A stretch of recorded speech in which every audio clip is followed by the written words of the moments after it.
My name is Nathan, and I am in favor of the U.S. Supreme Court having term limits. Julian's main argument is judicial independence, but independence does not require lifetime power. In fact, lifetime appointments have made the court more politicized today. Right now, the Supreme Court vacancies happen unpredictably, not regularly. When a seat opens, it becomes high stakes political battle. That's not stability. In fact, it's actually inconsistency. Term limits, especially an 18-year model where presidents nominate justices every 2 years, typically on odd years, solve this by ensuring regular, fair appointments. Every president would have equal opportunity to appoint justices, reducing partisan conflict instead of increasing them. Julian argues term limits would make the court more political, but in reality, it already is. But justices time their retirements based on who is in power. That is strategic retirement, proving the system is already influenced by politics. Term limits would eliminate that.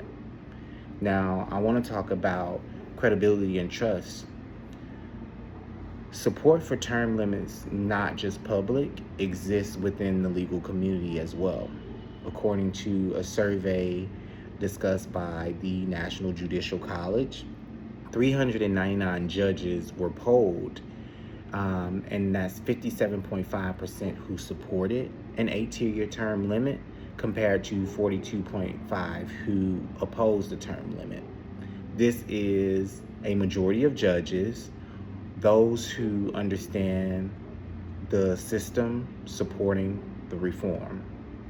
It's not just political, it's recognized as a structural improvement by legal professionals. Julian also argues that term limits would cause justices to think about future careers, but that argument doesn't hold up.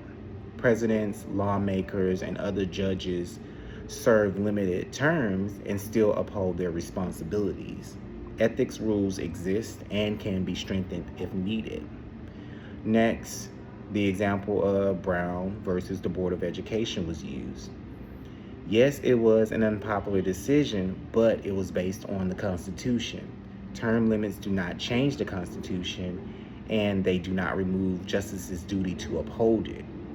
What term limits do is prevent long-term concentration of power and ensure the court evolves with time while still maintaining stable constitutional interpretation. Finally, while the court is not meant to be accountable like elected officials, it must still maintain legitimacy in the eyes of the public. When people lose trust in the court, its decisions lose authority.